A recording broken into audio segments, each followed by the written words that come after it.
Mbola marefo hatreto ny fitandronan'ny zon'ireo olona manana fahasembanana. Antony iray io manakana azy ireo tsy ho afaka iroso bebe kokoa amin'ny lafin'ny fampandrosoana. Sakana ho azy ireo amin'ny hetsika tokony ataony matetika ny clé mananany. Na efa be azy ireo hetsika natao ilazana ny anampiana azy ireo, mbola mijanona taratasy ihany zany hatreto ka takiny ny ampiarana azy.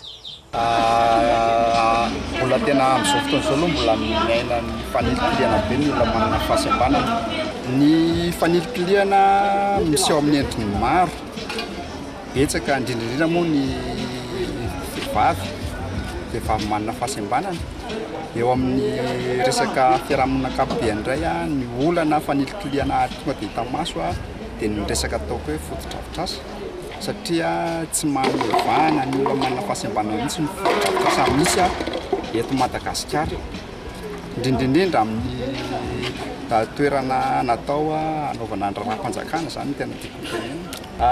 Ny atrik'asa efa betsaka tokoa ny atrik'asa izay natao nefa tena mbola amin'ny ankapobeny zany ohatra lasa mipetraka hoanina ohatra hoe lasa mipetraka ho taratasy ilay izy hatramin'izao mbola tena tsisy fahavononana na eo amin'ny tokony raim-panjakana amin'ny fanomezana an'izay hoe zo fototra ny olona manana fahasembanana izay. Ho fitsinjovana ireo manana fahasembanana ara-batana ireo, nisy ny seminaire nikarakarany handicap international izay akaiky ny fahasalaman'izy ireo sy ny fomba ahafahana manampy ara-bola ho amin'ny tetikasa voavinan'ny mpikambana mba ahafahana mamokatra bebe kokoa. Ny arahana tamin'ny firenena maro ihany koa ity seminaire ity na ahafahana zaratra ekefa.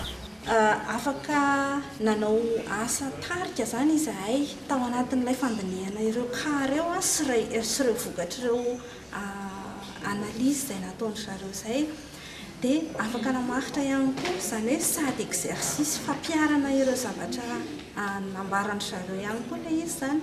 Dia ny firenena tsirairay zany nataoko hoe tsy nahazo an'izay hoe fandinihana sy fanaovana évaluation ilay firenena izay dia nahazo traikefa daholo ny tsirairay avy zany hoe ahoana ny fampiasana ilay outil ahoana koa ny mety vokatra azo dia atao inona ihany koa ilay vokatra ahafahana manangana asa na action makany amin'ilay fampandrosoana n'ilay fahazoan'ny olona manana fahasembanana accès eo amin'ny resaka fahasalamana izay fitakiana eo anivon'ny mpitondra fanjakana moa indrindra ny tena voakasika zany.